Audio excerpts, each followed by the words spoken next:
سرت والشوق طريقي، جئت من فج عميق والشوق طريقي، جئت من فج عميق. إن من أركان ديني حجة البيت العتيق.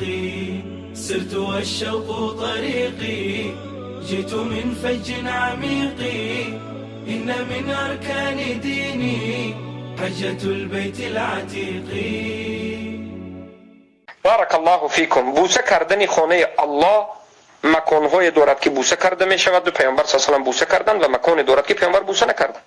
پیامبر صلی الله علیه و سلم و صحابگانشان حجر الاسود رو بوسه کردند و رکن الیمانی رو سلام دادند و از روایت است که صحابگان و غیره بوسه کردند یا مسح کشیدند، این خیلی دستشون کتی مولیدند. این سنت است و این جایز است و این عبادت است.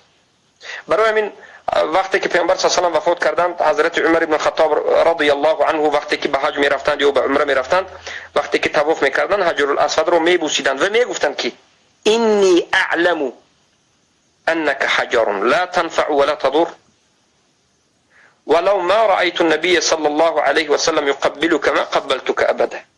یعنی من میدانم که تو سنگ هستی، یعنی به حجر الاسود گفتستم. ببینید حضرت عمر ابن الخطاب موحد بودنشون ببینید که خیلی توحیدشون قوی است. گفتن که من میدانم که تو حجر الاسود تو یک سنگ هستی، اگر من رسول الله را نمیدیدم که تو را بوسه میکرد هیچگاه هرگز تو را بوسه نمیکردم. من تو را به خاطر آن بوسه میکنم که رسول الله بوسه میکند. یعنی این کار رو ما به خاطر انجام میدیم که پیامبر صلی الله علیه و آله انجام دادن. برای همین ما میگیم ما موالات داریم. موالات چیست؟ یعنی ما محبت داریم به الله و رسول و هر آن چیزی که الله و رسول او را دوست می‌دارد.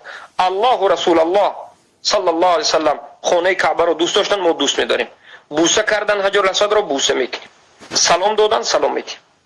انا همین است، از این زیادتی چیز انجام نمیدیم. بارک الله فیک. برای چی؟ برای چی الله خانه کعبه را اختیار کرد؟ برای چی حجر الاسود رو اختیار کرد که بوسه کرده شد؟ برای آنکه الله در قرآن میگه که یخلق ما یشاء و یختار.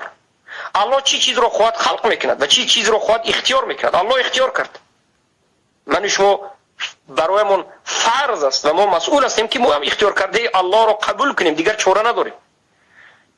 بیچون و چرا بعضی وقت میشد که ما سببش میفهمیم و بسیار وقت میشد که شاید سبب هم نفهمیم. حکمتش در الله میداند.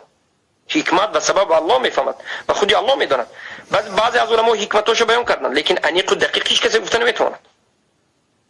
الله خلق کرد، الله اختیار کرد. تو وظیفه دار هستی که اختیار بکنی، اختیار کرده الله را. وظیفه دار هستی که دوست داشته الله را دوست بداری. بیچون و چرا؟ برای که این به خاطر سنجیدنی من و شما است و من و شما در این دنیا بنده هستیم و ما باید پیروی بکنیم. بارک الله فیکم.